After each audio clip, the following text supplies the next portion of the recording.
Kiddushin daf chavav. How's everybody doing? Welcome to the 8-minute daf. How do you acquire real estate? The Mishnah tells us you could acquire it in a number of ways. One of them is cash, as the pasuk says, "Solis b'kesef yiknu."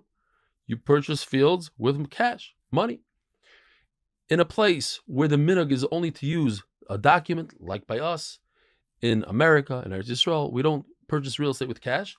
Then cash doesn't work unless you specify specifically. You say, "I want to do this deal in cash. Do you agree?" And yes. Why? Because a person is not somich das. He doesn't have intent to give it over just with cash. The Gemara tells us that Rav Ili bar Oven used to buy it with cash and a shtar. And he would say like this: if you retract, then I'm going to invoke the cash that I gave you yesterday to be the kinyan, and you cannot retract. And if I want to retract, it's up to me. It's my option. I'll invoke the shtar. And the fact that I gave you cash yesterday means nothing. I want to use the kinyan shtar. And the Gemara says that when we say shtar, and that shtar doesn't involve cash and money, we're talking about a shtar matana. I want to give somebody a gift. But if I'm trying to sell real estate, it must accompany the shtar with money. You have to have both. Because otherwise, there's no gemiras das. The Gemara brings a brisa that says that somebody would write a shtar and write a sale and a gift. So the Gemara says, well, it either means that he was trying to sell a field that was really, really bad, was a terrible field, and therefore it works by just giving the shtar without cash, because in that case he wants to get rid of the field, so he's gomer das just with the shtar. According to Rav Ashi, he's talking about a gift. And as we said before, a gift, all you need is a document, you don't need cash. Why did he write it in a lashon of a sale? It was just a gift. The answer is because sometimes people give gifts with a guarantee. And that is, if somebody would come and take your real estate that I'm giving you as a gift, I guarantee that I'll replace it for this and this amount of money. And he writes it as if it's a sale, but in fact it's a gift. Chazaka, as the Mishnah says, you could be kaina real estate with chazaka, not like we typically understand chazaka 3 years. Rather, it means to make a kinyan in that field, rafak dayish. He plows the field, he makes a border. And now the Mishnah moves on to movable objects. Metaltalin. How do you acquire metaltalin? So the Mishnah tells us you acquire metaltalin b'meshicha, by pulling it to you. We know, as we said even yesterday with the goat, you can acquire metaltalin b'akba, b'mesira, chalipin. The Mishnah talks about meshicha for different reasons. Rabbi Yochanan, he holds that you could acquire metaltalin b'kesef. That's midoraisa. So then why is the Mishnah talking about meshicha? Because that's a takana mechachamim. There's a gzeira that if you acquire something kesef, let's say I purchased something. I purchased a bunch of wheat from you. I didn't take possession of it, but I gave you the money for it. It became mine. Now something happens to the wheat. The seller is not going to want to deal with it. A little fire, he won't put it out. Let it burn. Insect infestation, let it happen. But if I say that I'm only kind of b'meshicha, then I'll be very careful with it. So Chacham said it's nikna b'meshicha.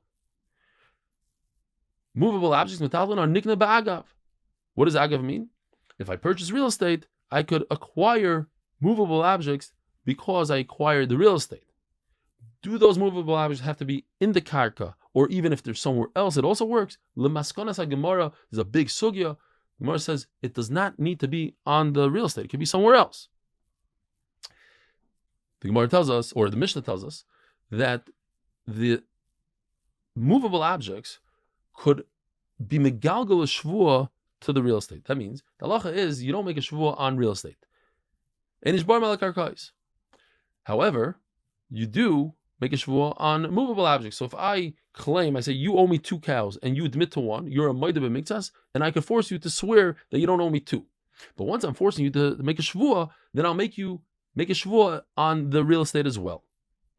The Gemara tells us that karka kolshu, any size of land, it could be the size of a needle, creates a chiyuv for peah. Peah is that if you have a field, you have to leave at least a corner of it for the poor people.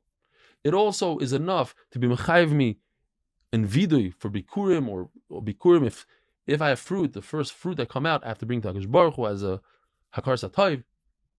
And the pasuk says, "Shonasata li," Hashem, you gave me the field. So kol shu is mechayev me. When it comes to meiser, for instance, you have to say vidu even if you don't have a field. Why? Because it says "Shonasata lanu," us. If I have a small field, the smallest of the small, that's enough for me to write a pruzbul. Pruzbul is a document that enables me to lend money before Shemitah, And I'm not going to be concerned that Shemitah is going to come and the Torah says that my loan is erased. Why would I lend you money? Well, he'll institute a principle, I write a principle, and then you have to pay me back. But you must have a piece of land, and that's enough. A small piece is enough.